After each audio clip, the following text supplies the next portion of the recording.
The batteries have died in my Epson, not surprising.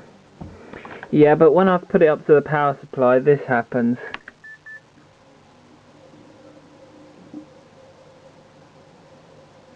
Anyone with any idea how to fix this, please do say, because the only thing we can access is the ROM monitor. We don't have access to the basic. The printer, oh, the printer does still feed paper. I wasn't even getting that not that long ago. Yeah, if anyone knows the solution to this problem, please do say. I would like to have this thing functional again. Well, thanks for watching. It's only through working on this occurs to me. I'm currently working on this. This was given to me back in college and has been broken for that long. I'm not going to show you it half working because I've just dismantled it. And this is the front circuit board. The computer. Look at that design. Isn't that just wonderful? Basically it's got a cap problem. I haven't got my ESR meter to confirm that, but there was bad caps in it before. One of which I've replaced, which is that one. I replaced that when I first got it. Well, I've decided, why not recap the whole thing and see if it brings it back to life? Because I kind of want stuff to fix, so why not? You know. Then I can test all the caps and see which ones actually are bad, and we can blow up the bad ones. So I'm going to get on with that and I'll report back. It's a nice little unit though. Replacing two of the caps on the logic board certainly had a positive effect, but yeah, still not having an amazing job at getting this thing to tune it to the Mega Drive by shoving the aerial into the... Yeah, I don't have the relevant required cables really, but I think we've been making success because the display is a lot better than it was before. Of course, it's impossible to film very well. Let's play with brightness, see if that makes it easier for you. Oh, that is the voice. Oh no, we've gone back to the old style. Yeah, it's still pretty fucked up. Oh dear. Yeah. Repair? Waste of fucking time. On to the next thing. This is the problem I find I'm faced with. I put power to it, nothing happens. It is completely dead. Where the hell does one start? We could be looking at power regulatory problems, dirty contacts, anything. I'm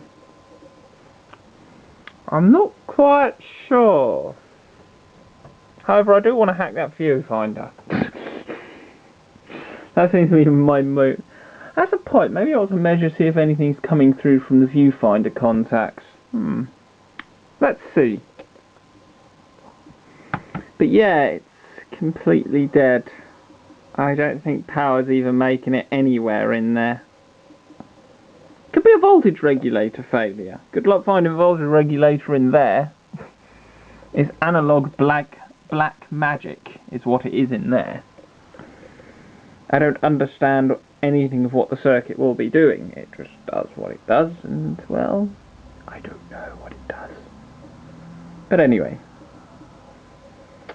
one shall have a play around with this, see if we can get any signs of life out of the device at all, and see what happens.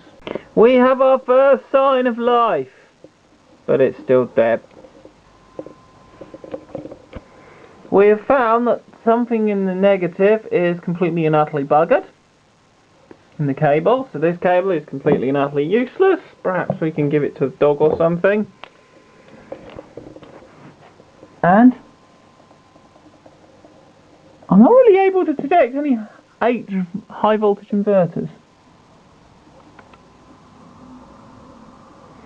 Actually, I can sort of hear some, but yeah, we're not exactly amazing on the whole life thing. Let's play flicking a few of the switches and see what happens.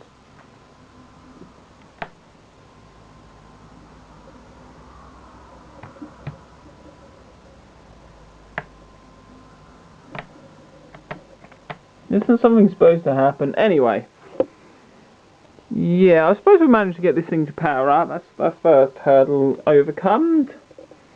Now to actually get it to do something. Any ideas? 'Cause I haven't got any. I wonder. You may recognise the music. The Game Boy is the subject under test, although not the thing actually being tested.